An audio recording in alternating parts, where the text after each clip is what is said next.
Welcome to another episode of Quiet Please, our third of the year. It's been a while, but we're back. We got a great guest this week, JJ Killeen. You know him from Twitter. One heck of a player as well. We run through a lot of blasts from the past names, talk about his career coming up, but also what he's doing at Red Feather Golf and Social Club. They've got one of the best players in the world as a member, Ludwig Hebert. A lot of other stuff. Enjoy this episode of Quiet Please. All right, joined this morning by JJ Killeen, live from Lubbock, Texas. How are you doing this morning, my man? Yeah, not too bad. Pretty good out here in God's country. It's beautiful out there. The wind's always whistling. It's been a long time for me. It's been like 3 months since I've podcasted. I don't know how long it's been since you've jumped on.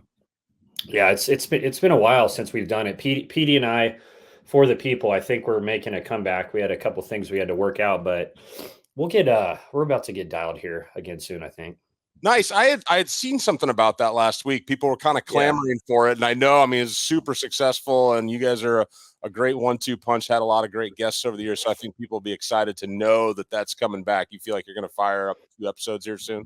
Yeah, a few. I mean, we're like the most unprofessional, horrible, getting stuff out on time, all the things. So, and he's slinging garage doors now, and obviously I have a full-time job, so making time for it was tough. And we started during COVID, which people just had more time during COVID to do stuff like that. But yeah, I think we're going to get her going again and bring on a lot of the same guests. We had a lot of the live guys, before people were like cordial to each other and talking. I mean, I think when, after Koepka won, the two sides came a little closer together. They're like, well, I guess these guys really can still play still. So, so a lot of those guys we had on early and people loved it because no one else was talking to them. But we also, a bunch of our buddies play PGA Tour. So we were getting after it pretty good, but maybe, comeback season I'm feeling.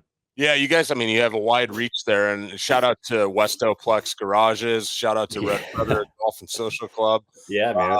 You guys are doing great, and looking forward to that. And I don't know, I think a lot of people know you've got a great social media presence, but you're a heck of a golfer too. And you and I kind of came along around the same era, so it'd be kind of interesting. I got some fun names in here. I kind of see what you have to say. Yeah. And I know you played in the Club Pro Championship a couple weeks ago or last week.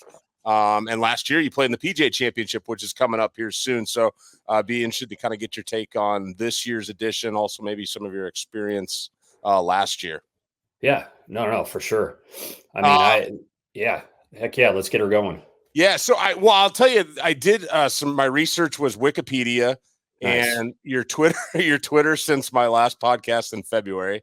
And then nice. what I could pull up in my own head. Yeah, I don't even know how Wikipedia works. I know like the public is allowed to just go up there and change whatever they want, so that could be interesting. But we'll see what kind of deep research you've been doing. Yeah, well, so we were talking before we jumped on about baseball. You noticed my Mariners hat. I know you're a Padres fan. I'm a Cardinals fan. I grew up with Vince Coleman and Ozzie Smith posters on my bedroom. Oh yeah. What's your favorite baseball stadium? I know you love baseball. Your son plays. What's your favorite baseball stadium you've ever been to? Just because I'm a homer, I love Petco. But I think that's a pretty good answer because everyone I know that's been there loves Petco. They think it's awesome. They get a lot of tourists, a lot of visiting fans, but the Padres have a loyal fan base also. So I'm going to go with Petco just because I enjoy it. I'm a craft beer guy also. They have a huge craft beer presence in SoCal. So they have like a craft beer row, great food downtown, just nails ballpark, I would say.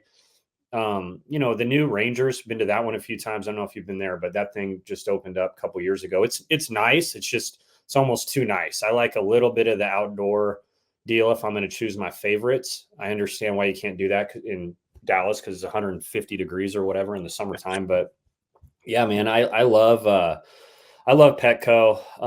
I've probably been to like 15 parks, and I've sacrilegiously speaking, I haven't been to Fenway. Everyone kind of that experience, even though you might sit behind a pole or something like that. I haven't been to some of these OG parks, so I'm just gonna have to stick with Petco there. That's a good one. I got a buddy that's Yeah. a big Padres fan, and I have been to that park, and it is a good one. They did a good job of blending the old with the new in that area down there too. And I will say, Yeah. if you can ever get to Fenway, definitely do it, because that's like watching baseball in a shoebox. I mean, it's just such a cool, intimate environment. So you grew up in California, and then you went to TCU to play some college golf. I was kind of curious, like, who were some guys on your team that, we would know their names, some blasts from the past? Yeah. So kind of my era, I mean, well, the most famous guy now, and he started the year right after I was done. He started was Hoagie. So Mm-hmm. obviously everybody that follows golf knows Tom Hoagie. He's playing well, top 50 player in the world, really the last 3 years, I would say. Consistent guy, great iron player. He was there. And then JJ Henry was before me. He finished a couple, 2-3 years before I started. So people would probably know those two quite a bit. But, since then, Paul Barjon, great player. God, man, my era was like we had a guy named Polanski, my buddy I lived with. Dave Schultz played Corn Ferry for a while. Adam Meyer, Corn Ferry status for a long time. Beckstrom. Drew Stoltz was on my team. He does pod with Colt. He was on. Really? Yeah, he was on my squad. So tell me about Drew Stoltz, college golfer. I mean, because I listened to their podcast. Yeah. He's a great character. I didn't know that. That's pretty cool. He played all 4 years at TCU? Yeah. So I'm a couple years older than him. So like his first year, he, we had an award. If you finish last place in a tournament, and I don't know unless you're pod and like cuss if it's inappropriate or whatever. I don't know. All right. Yeah. So anyway, the last place in a tournament is called the shit cup, right? I mean, basically you're in last place. It's not ideal. So I think we were in it was a total disaster for him. We were in Dalton, Georgia, a place called the Farm, great golf course, kind of right before you get to Tennessee up there. And I mean, Drew, he was shooting a million. And this was in November. Catastrophic with Coach Monago as the TCU coach is if you're late, disaster. Like 5 minutes early is barely on time, right? So anyway, him and I think another one of my buddies, Drew Pig, that was on the team. They just weren't in the van in time to go there. And this was before Uber. Like, we're old. This isn't modern day golfer. This is before Uber, and you're in Dalton, Georgia. So they have to call the old yellow taxi cab, that rolls them up to the golf course. And we're supposed to play in that. There's like a college am you play.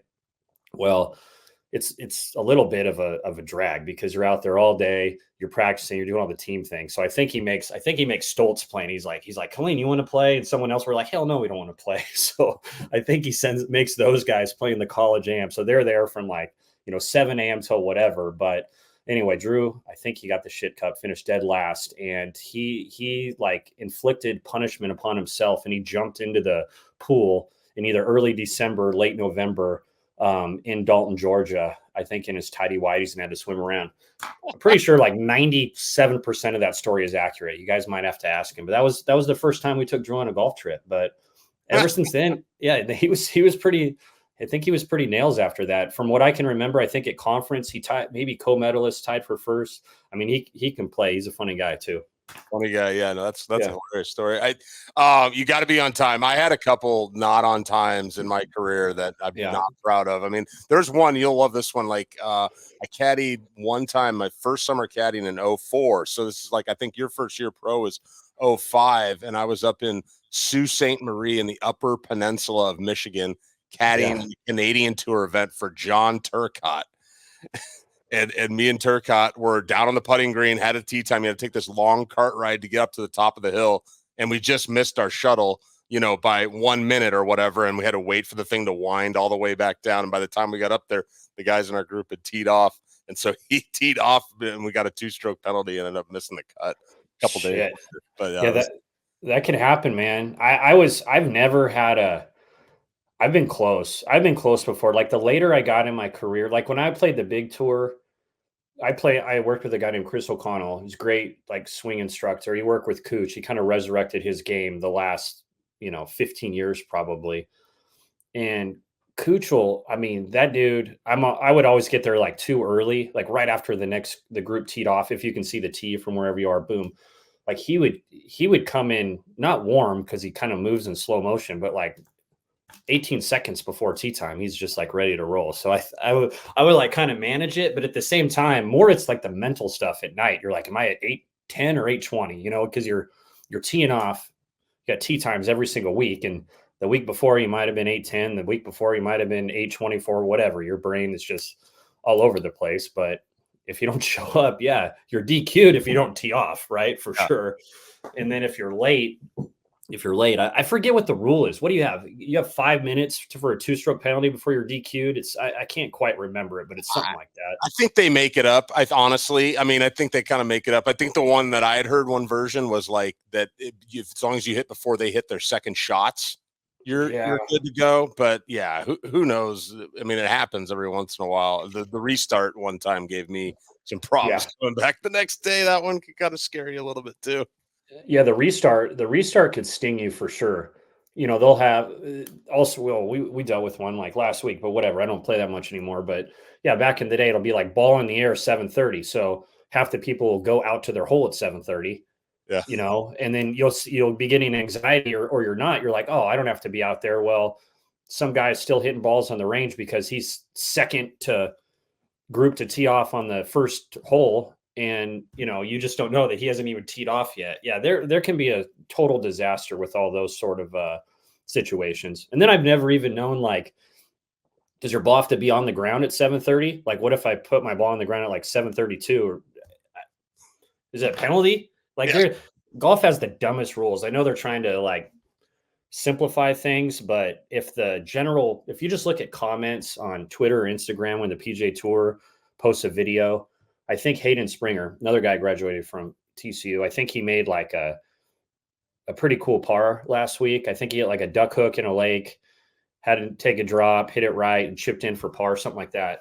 And everybody's like, you know, that's a 5. They don't know that, hazard penalty area is 1 stroke. It's not 2. And I'm just like, my God, I could only imagine how the general public, if they don't know the difference between OB and a hazard, you know, what kind of situation we'd be in if they were trying to play an actual tournament.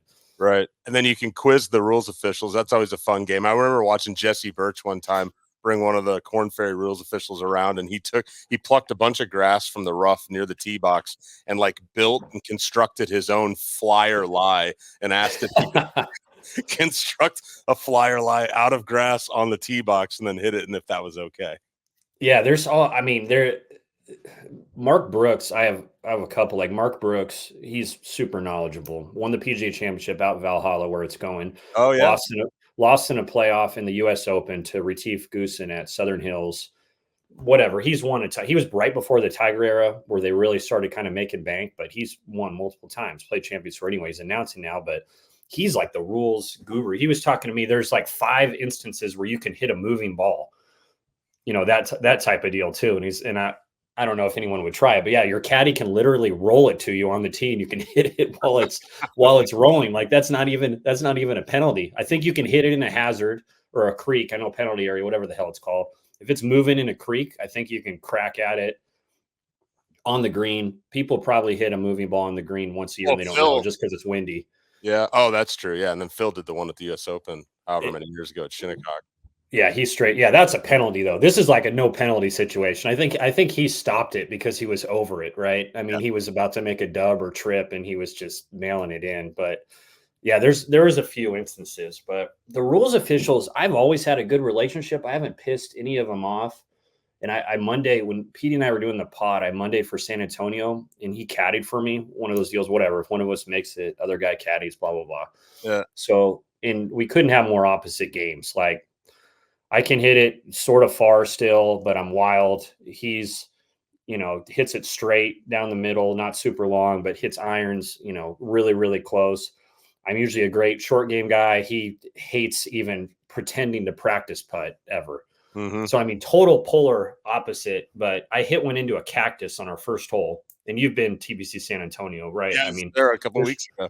Yeah, there's shit all over the place. I mean, especially if it's windy. It's a foul ball if you hit it, but it can sneak up on you for sure. So I hit one in a cactus. It's actually on 10, which is the widest hole in the fairway. Lets you know my driving accuracy stat. 1 is tight, 10 is not tight. Nasty, yeah.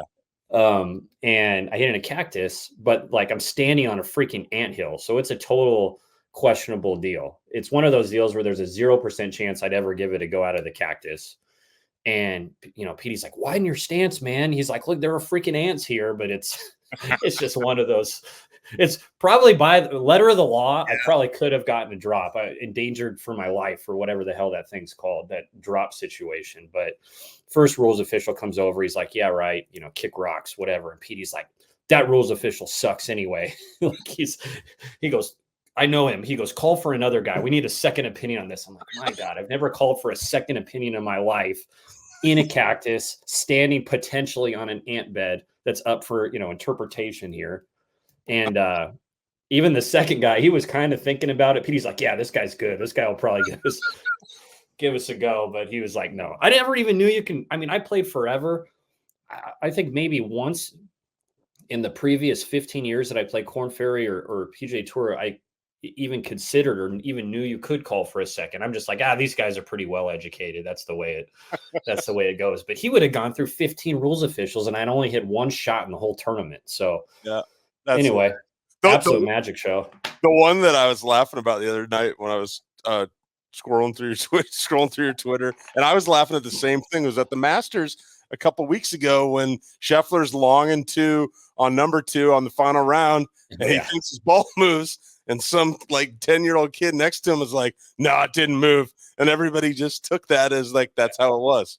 Yeah. Kids don't, I mean, they're usually pretty honest unless they're in trouble. Then they lie like hell. I mean, Fair kids point. do that if they're in trouble. But if they're not in trouble, they're the ones surveying a situation. They're pretty trustworthy individuals, I would say. Like they're not going to create a whole lot of controversy. But yeah, he backed off. Whatever. Obviously, Scheffler's going to do the right thing every single time, but he backed off because he thought it might have moved. And then a couple fans, no, I don't, whatever. The guy's behind, and some kid's like, it didn't move.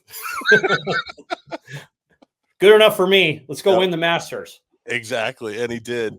He did. I don't remember if I got a chance. I probably was in your group over the years. I don't remember, but you gave us a good breakdown of your game, and 04, 05, you turned pro. What stands out about your first win, that one on the Tight Lies Tour? Oh, man. Yeah, so I finished school in 05. So I guess I finished school in 05, and I went to Q school. Obviously, that's what you do if you want to play pro. You go to Q school. And this was back in the day when you can get on the PGA Tour. It was only 3 stages. No pre-Q, no, you can get Korn Ferry Tour after you got the final stage, that type of deal. And I think I did something like horrible. I think I was like bogey, missed first stage by 1. Sucks. Whatever. So like the next week, and I was playing pretty well. Yeah. The next week, most guys would mail it in, but I'd only been pro for like a couple weeks. So I went and played a Tight Lies Tour, and I freaking won. And it actually gave me confidence. I'm glad I did, because a lot of times, after Q school, someone misses out, like pros that have played for a while. That's the event. Like if they don't make that, they're depressed for months, right? It's like, what the hell else am I going to do? I'm like 22, and I'm not, too upset. I was like, I didn't make it my first time, whatever. Yeah. And I won that, and it actually gave me confidence. I played pretty well for a while, and I ended up missing again the next year. I missed twice. And then the year after that, I got all the way to finals. So I was probably 24 this time. I got all the way to finals and was actually one clear of the number for the big tour card.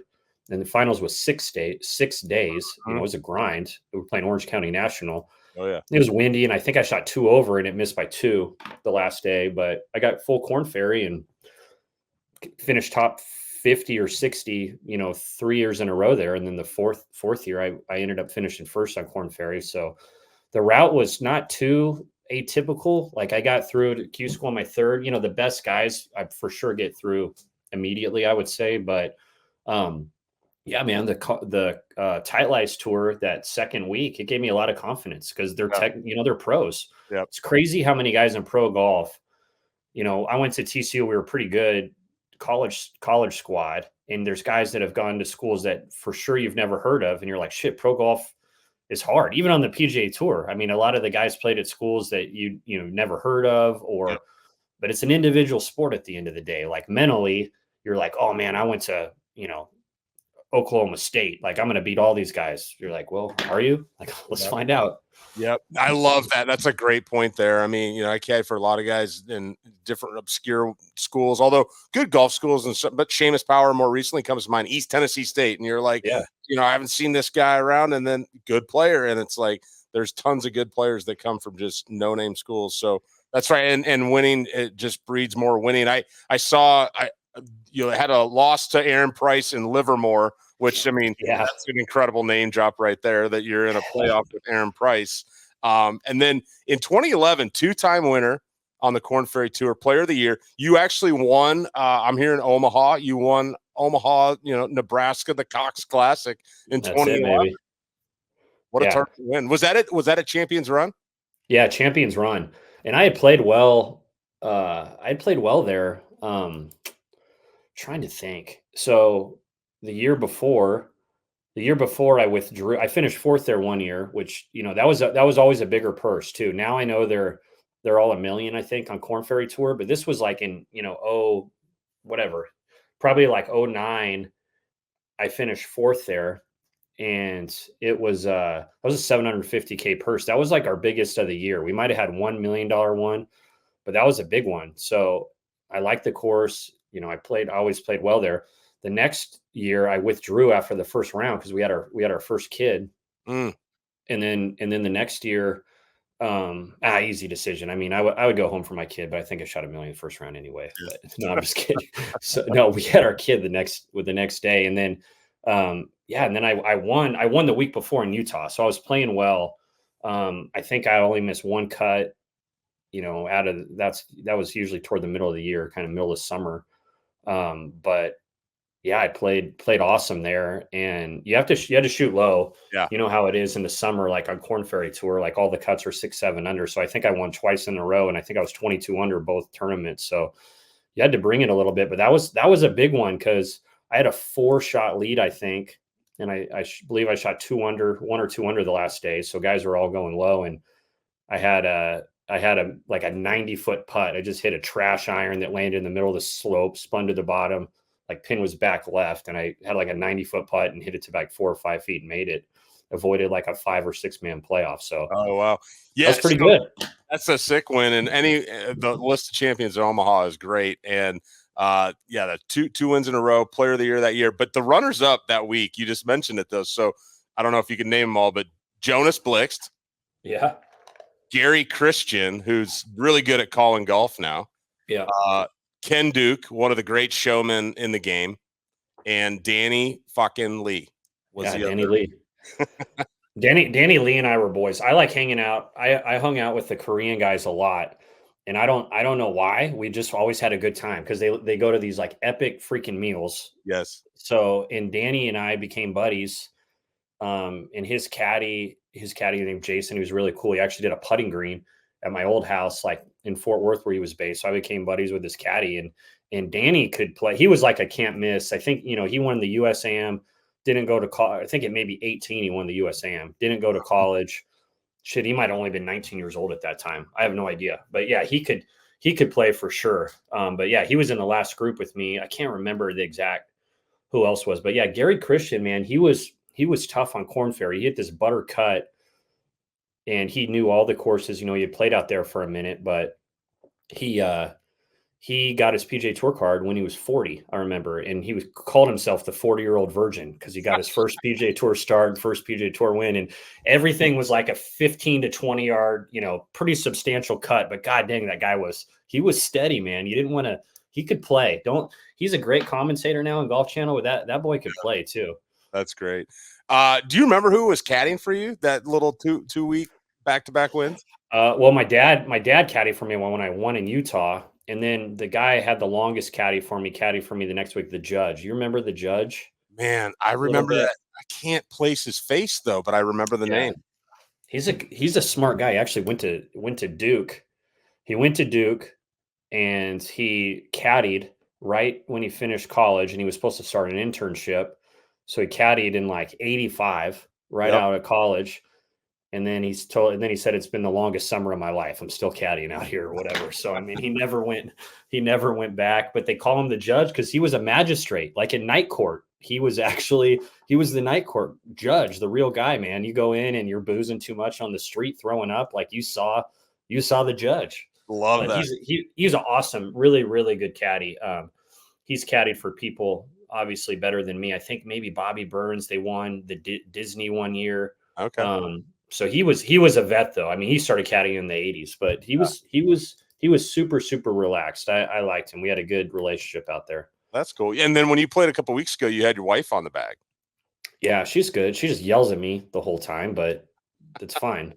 So it's just consistency. I leave the house yelling and she yells when we're there. So she's good. I mean, she'll tell me, like, if she reads a putt for me or pulls a club, like something bad is happening, like I'm in shambles. Mm-hmm. She's like, if you trust me to make this decision instead of you, like really bad stuff is happening here. And she's a good caddy though, because she's calm. Like, she'll call me out for attitude. Usually, like, player caddy, Mm-hmm. you know how it is. You don't really, like, if your player's pissed off, all right, let's get this one back. It's like, whatever, stop talking to me. But when your wife tells you that, you're like, God dang it, she's probably right. She's probably right. So there's a different deal there. She carried it for me at the Club Pro Championship in Albuquerque last year, and I qualified for the PGA. Yep. And everyone's like, are you going to caddy in the PGA? She's like, hell no. She's like a little too much pressure. Right. But no, she's caddied for me. When I was first starting out, she was teaching. So she would have the summers off, and we were married. So she would caddy for me a little bit, but it's fine. Different, how it goes. Like, sometimes just a different perspective every now and again is all right. Absolutely. So, yeah. I mean, you got to think, she's watched you play a ton of golf. Oh yeah. She knows golf for sure. She knows golf, right? Without a doubt, knows the rules, knows like all that stuff. But when I was first starting, now it's called All Pro Tour, Ty Elias Adams, whatever. That was the one kind of in my region everybody played. Good 4-day events, but she caddied for me and she tended the flag. And like, usually this is when you had to tend flags. I don't know if anyone's done that the last few years, but very rare. like, usually when you were tending flags, you twist the cup, sometimes it gets stuck. Right. Well, no one ever told her that. So, like, she's tending it for me on like this long putt, and this thing is going dead freaking center, and she pulls the entire cup out of the hole. And she just drops the flag and starts yelling at me because everyone was laughing. The putt didn't go in. It didn't affect anything, but like, the putt was inches from the hole with the whole entire cup, attached to the deal coming out. It's like, no one freaking told me. I was like, I know, I'm sorry. Like, I should have told you, whatever. I'm sorry about that. That's now no one has to deal with that. Like, in 10 years, no one will even understand that story anymore. Exactly. That's hilarious. But yeah, like sand or whatever, gets stuck in between the grooves in the cup and people pull it out. They used to happen all the time. Yeah, I've seen that happen. All right. Well, I want to hear a little bit about Red Feather. And you're in Lubbock now. Red Feather Golf and Social Club. I feel like, did you have anything to do with the adding of Social Club to the name? Well, it is a pretty social place. It's super chill. I mean, Brad Ralston is, he's kind of the brains behind the project and put it together. I helped him, from the beginning. We had kind of talked about a concept here in town. Lubbock's got, 300,000 people or so. And really, there's no golf where all the population is growing. And there's only like, I want to say 2 or 3 country clubs. And that's a pretty big population. Then you got a university that has, 40,000 kids plus. So he's played quite a few courses. He kind of knew the vibe and what he was looking for. And I like it. Like, that was his idea, the Social Club, but it's fun, man. It's King Collins' first private design. So they're famous for Sweetens Cove, 9-holer in Chattanooga, which is, everyone that's played it says, good vibe, great time. And then they opened up Landmanned. Yep. And well, you're, Nebraska, and I think it's ranked like 29th in the US, like out of all the courses. So, I mean, great golf course. So we're their first private. We moved. It looks natural, but like we moved terrain to kind of make it flow, link style. We moved on a few trees, not many, but just for some for safety, some for aiming points. But they're all fully grown, trees that are 20 Mm, years old, 30 years old, whatever. Um, we moved all of those on property, so it's been good. I mean, new courses take a minute to get dialed, but we've got it. I mean, the greens are awesome. Garrett Holt's the super there. He came from Shady Oaks, which is in Fort Worth, kind of a famous club there. He was the assistant there, and man, yeah, perfect bent grass greens, innovation zoysia. It's been fun. We've kind of tweaked with the setup a little bit just because you don't know kind of how you're going to set it up, and we're windy quite a bit, yeah. and it switches directions. So so far so good. I think people really like to play it. The tech guys love coming out here. They'll call me as much as they can to come qualify, do whatever, just because it can be a little more of a test, I guess. And a smaller town, there's just not a ton of options. They have a course, and it's a good course, the Rawls course, public. It's public also, which is good. Guys can play it, but maybe it'll get crowded, or maybe some of the same guys shoot the same score and they need to play a different course just for qualifying, so you can mix it up. Yeah. But yeah, it's been really, really fun. And then, King Collins guys, they're kind of aggressive, cool styles that make it unique. Yeah. A lot of like, punch bowls slash different angles. You can hit it 20, 30 feet, right of the hole, it can roll to an inch, or you can land it right at it. It goes down a slope and you're off this false front. So just, you have to use your brain, on second shots. You can't just fire at the pin the whole time. Yeah. Yeah. Landman up here is really fun. And I've seen a lot of clips from Red Feather, and you like to shoot a lot of video on the 10th, the drivable 10th. Yeah, it's a good one. I mean, you were launching Seven Woods downwind the other day with one of your buddies, and that looked like a pretty fun shot. And you mentioned Texas Tech, which, I mean, you guys have one of the best players in the world that's out at your place on a regular basis. Somebody that you've managed to beat when you're out there playing games. I want to hear something about Ludwig. I mean, I know he had to withdraw this week from Quail Hollow. Hopefully he's all right getting ready for the PGA, but tell me about taking down Ludwig on random Fridays. Yeah, I mean, obviously I'm a better player than he is. I don't think anyone would argue that. I would have won the Masters probably if I was in it, but no, dude, everybody's got everybody that's good, or in the club life or public golf life or whatever. Like, this kid's going to be really good, blah blah blah. Like, we've heard this shit a million times. Like, wait till you watch. But like, I think I played with him maybe starting his sophomore year, or maybe end of freshman, starting his sophomore year, and I was like, telling you guys, this freaking guy is good. I mean, he's the best I've seen, just because he hits it far, straight, amazing iron player, great putter, really good short game. And when you're winning, like, the Big 12 championship, which has got Oklahoma, Oklahoma State, Texas, all by 10 shots, and you're winning it multiple times, that the guy's a good player, and god dang, he hits it far and straight. Yeah, I was lucky enough to beat him one time in like 50-mile-an-hour winds. That was a total anomaly. I'm like, Ludwig, you need to sign this card. Total chicken scratch. So his name was unrecognizable, so no one would know that it actually happened. Could have been some other Ludwig, some music producer from 1602 or something, for all I know, on the thing. I have no clue. But he can play, man, and he hits it kind of like, I don't even need to describe his game, because now everybody can watch it. Right now he's on TV, and it's cool because he's super likable guy. I mean, he beat the shit out of us in the Ryder Cup, goes without saying, and he told me that was going to happen. So, yeah.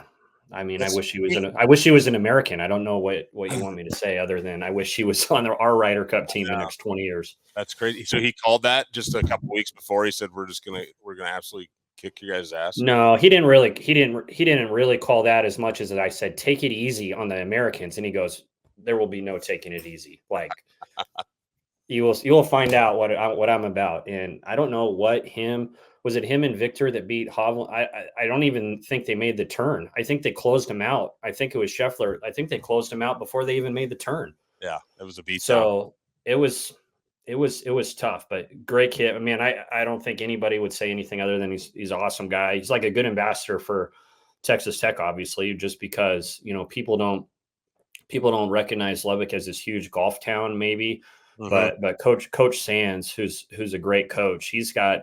I mean, there's Palmer Cup players, bunch of guys playing pro. I mean, Mito Pereira went here. People don't realize that either. I mean, he has great, just great players that he's gotten since he took over. He's done an awesome job. Thought he might go to, he went to TCU. TCU hired a new coach. Yeah. Alcorn, he's great from Oklahoma, but a lot of people thought Sands might be going to TCU. But I'm glad he stayed here. Like he's built a lot here. They got a course, they got a good culture, and then having guys like Ludwig, it's not going to hurt anything either.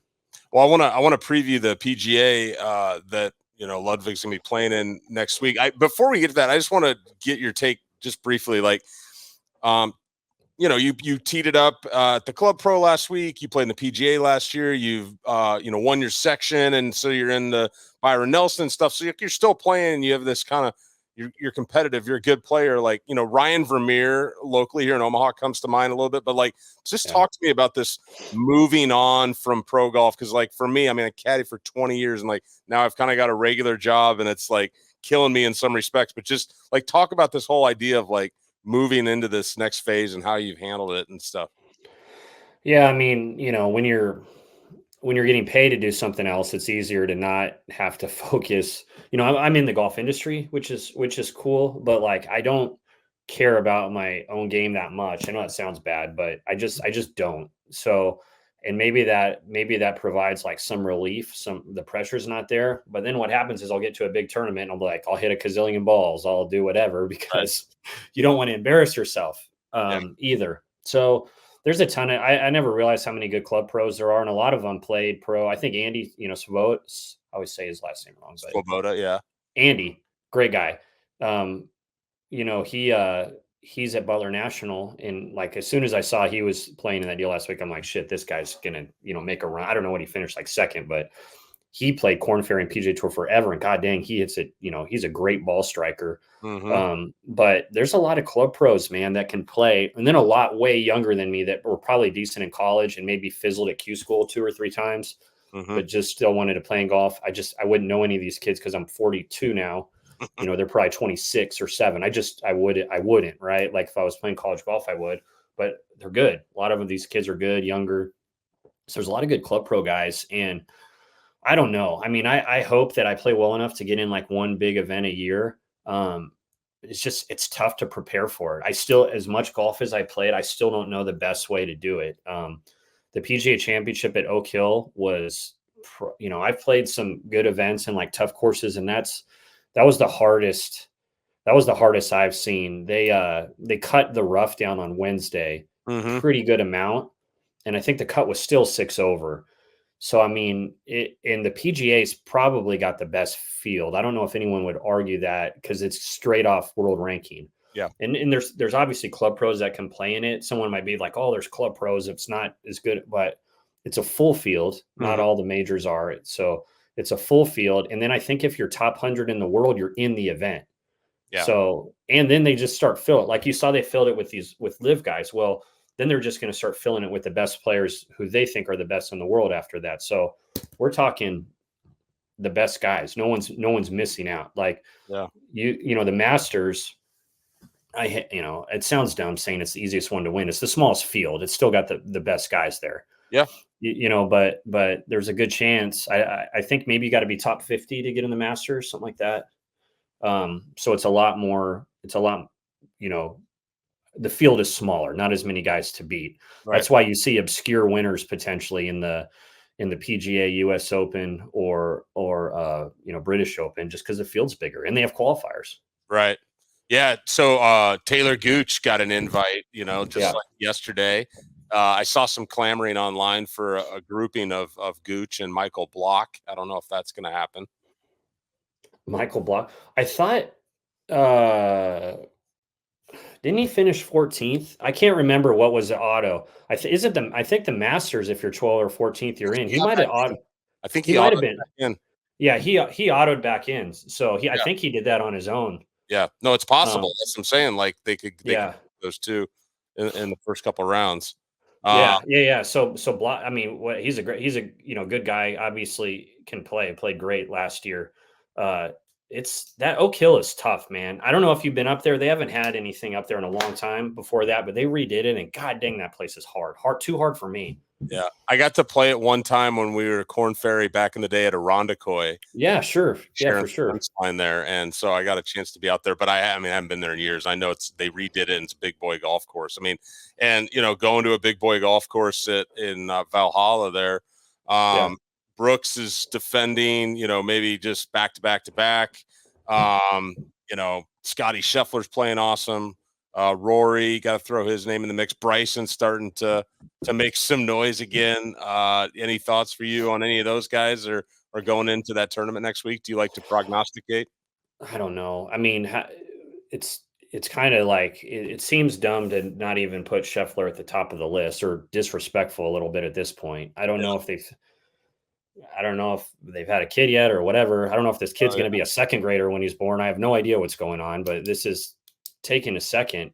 But I don't know how people don't vote. I mean, not vote, whatever the hell you want to say it. yeah, He's got to be a heavy favorite. I haven't even looked at odds, but his odds to win the Masters I mean, it seemed like a bad bet, but obviously yeah, it wasn't.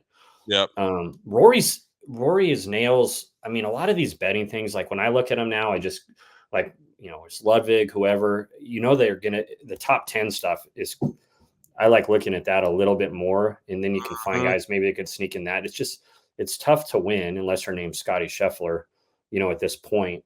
But Jake Knapp's been playing really, really well. I don't think he's afraid of too much.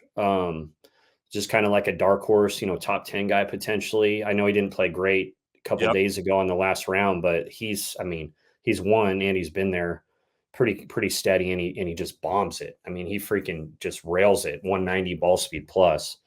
But I like, Rahm's going to be an interesting one because he mm, didn't play good at all in the Masters.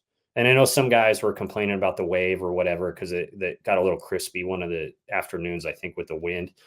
But he's always contends in the majors, always.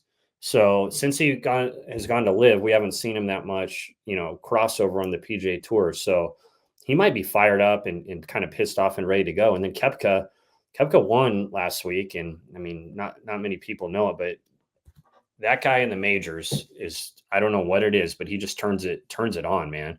I think people would love to see Rory just because he hasn't done it in quite a while. But I hope Ludwig's healthy. I think he is. I just think it's going to be a long week in Valhalla, and I think that's why he skipped this week. But mhm, for sure, like, he's my guy that I would pull for to win. Seeing it for the first time, who knows? That could be a little tricky, but when you think about it, all these guys except Rory and maybe a handful of others are seeing this place for the first time. They haven't had it there in a decade or so, right? yep, yep. Yeah, that'd be an epic celebration. I'm sure you were talking about it when he was in contention at the Masters. If Yeah. Ludwig pulls it off and you get back at the social club and you guys are partying all night long, I'm sure that would be awesome.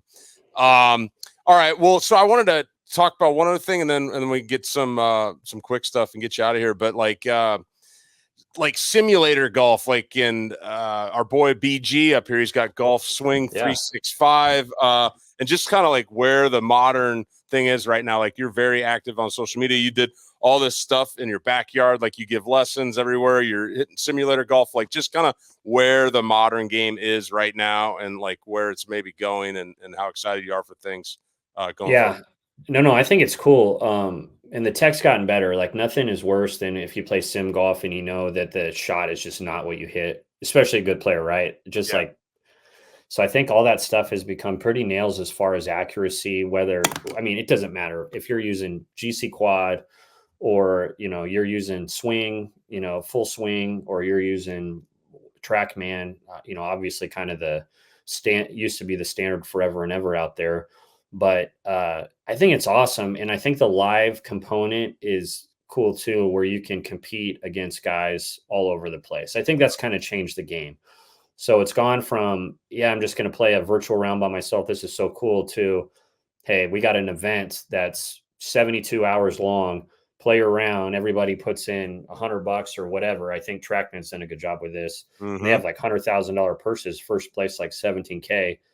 And I guess it's monitored for whatever. It's monitored where there's no funny business, but I think it's cool. Like you and I there could be an open division and they're playing Valhalla, let's say, before the PGA, and they could say, hey, the week before, everybody puts in $100 and we're going to pay X. Like you at your leisure, you can go and play the tournament. And I think that's pretty cool. And then, I think accuracy wise, I think they're good enough now where you can legit practice inside and have that space. But yeah, BG's, I obviously have known him for years now, and he understands the vibe and culture in the way things are going there too. I mean, he's, whether it's the private club, public club, pro golf, whatever, I think he knows kind of what people are looking for. So he's got a cool little concept there that seems to be growing pretty quick.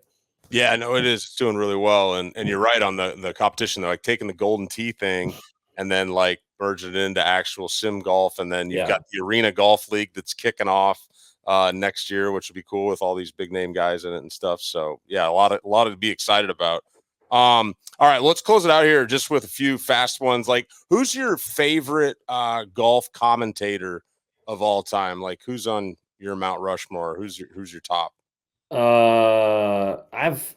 Faraday and McCord, I've always loved, like when I was a kid, not a kid, but like really from there, I love, those guys are great. I enjoy listening to those boys. Yeah, those are two of my favorite too. I saw a picture of your garage on your Twitter.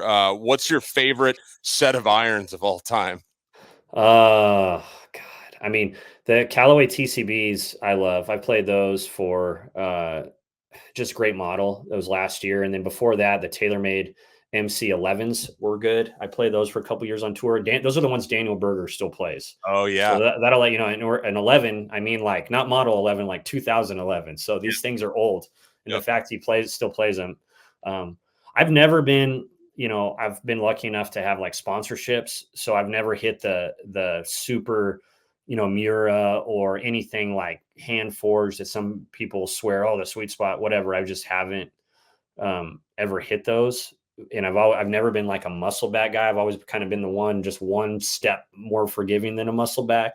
Yeah. But I think those two are pretty nails. Well, and you're a Callaway staffer, aren't you? Yeah. Yeah. So you got to plug in for Callaway. I got to plug in. Yeah. I was honest. I'd say the 11s back in the day, probably, the limitations have reached after 10 years. I can name an iron over 10 years old, but Callaways are great. Number one selling iron every single year. And I do a bunch of fittings too. So good stuff. I feel like your verbiage, you've entered some things into the golf lexicon. You've done a good job of that. There's a couple that stand out to me. There's three. The credit one, I like that. But if you had to choose between piss missiles or nails, which one are you going to go with? I would love to say, piss missile, but I don't know if the guys can say that on air. Live, they could say whatever they want. Nails is good. I think people don't really know what it is, but now they understand. It's like, nails it's a good thing. Guys, Ludwig is nails, goes without saying. Unshakable. Right. But I do love piss missile. Don't get me wrong. Nothing feels better than just smoking a drive, frozen rope situation down the middle. Live golf, I'll like post a tweet and they'll retweet it on theirs. They don't give a shit. It'll say piss missile. It'll say whatever. They're good with it. I don't know if I could sneak that into a PGA Tour broadcast, but there's only one way to find out. Exactly. Yeah. You never know. PGA might need to be doing a little bit more of that. Harrington had an article I saw the other day where he was just talking about all the cussing that's going on, on the live events, and that those guys are coming and playing in the Masters and they're cussing out loud more, and just kind of how he's like, hey, I'm all for pro golfers kind of venting, and sometimes it's funny, but some of these guys are kind of stepping over the line, at least on what we are used to. So that's kind of an interesting thing to keep an eye on. Yeah. No, listen, cussing is not a good thing, but anyone that's been around a golf has been, around golf long enough knows it's going to happen, especially for pros. Pros just hate themselves, goes without saying. You can flush 100 shots in a row and hit one bad one, and you want to jump off a cliff because you just hate it. So That's going to happen. I don't like it. I really don't. I mean, hot mics are one thing. If they shove it in someone's face and they don't know it's there and it's like a player caddy talk, that's a different deal. And that can happen. PGA Tour, they got mics all over the place. You got to watch it. But like when kids, I don't like it when kids get offended or anything like that. That's tough. I mean, I'm not the best example because our podcast is probably rated what it should be because words are flying around potentially. But man, I don't like it when people are like yelling like a full Tourette situation.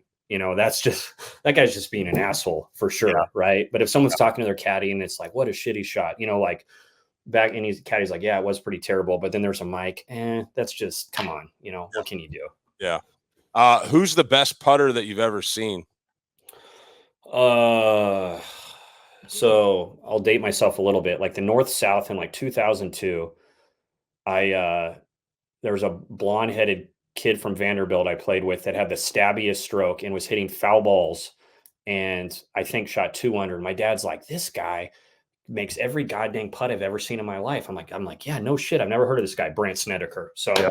He's putted like that forever. And obviously he got his ball striking dial, but my dad was caddying. He's like, is this guy going to shoot 100 at the, like, no, dad, he's probably going to win the tournament, I guess, but he has putted well forever and ever.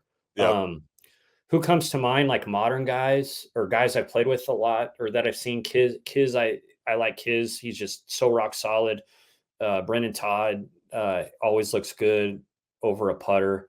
There's I'm probably missing quite a few guys. I've never played with Stricker. I've talked to him on a kind of green before. He was, kind of not quite champions, but he was a little bit older when I was playing full time. But I love watching Strick play. Tiger's clutch putting better than anyone, but Peter Malnati can putt, man. If you look at the stats, like the stats usually don't lie. If someone looks good putting, like on the green, usually their stats are good. Some guys just look too robotic and stiff. The guys that have like a little forward press or some hidden thing they don't know they do. Yeah. Those are usually the guys that just absolutely roll the pill. Wow, I love that. That's a great comment. It's sick win by Peter Malnati here like 2 months ago. Yeah, hell yeah, man. That dude can freaking roll. Petey would say like, Peter Malnati for par is the best putter in the history of the absolute universe, man. What's the best Patrick Mahomes story you have? I don't know. I mean, golf wise, I don't really know. All I know is Patrick Mahomes is I'm a Chargers fan, and so I have a weird relationship with him, I would say. Yeah. Hard not to like the guy. He's a big time golfer, things like that, but God, he crushes my soul, crushes the Chargers soul for sure. Hopefully we get him out on the course at Red Feather quite a bit here this summer. We'll see how that shakes out. Nice. That'll be cool. We'll have to keep an eye out for that. All right. Last one here. Usually talk to all my guests about this one. It's the final round of the Masters. I've been caddying for you all week. We've got a good round going. You got a 1-shot lead going in the final round, but I go out the night before, break my leg. I can't go the next day, but you can call in anyone in the world to come caddy for you final round to get you across the finish line. Who are you going to call? Man, I'd say my dad. I won a Corn Ferry Tour event for him, and I know he'd be calm. Like right now, he'd probably be nervous as shit, knowing it, but I think he'd be pretty good and get me across the finish line there. The judge, let's talk about more of a traditional caddy that does it for a career. I would use the judge. I had a good relationship with him for a long time. My wife could probably get it. I mean, I don't know if she would be able to handle the nerves, and she probably could, but if I'm playing well, who knows? Maybe I can just send it. But yeah, how about you don't break your leg? That'll fix the problem. You got 3 good backup options there. Hey, JJ, Thanks for taking some time out. Keep up the good work, and love following you online and all the stuff at Red Feather. And I look forward to you and Petey firing the podcast up again. Yeah, we'll get it dialed again for sure. Thanks for having me on. You got it. Thank you.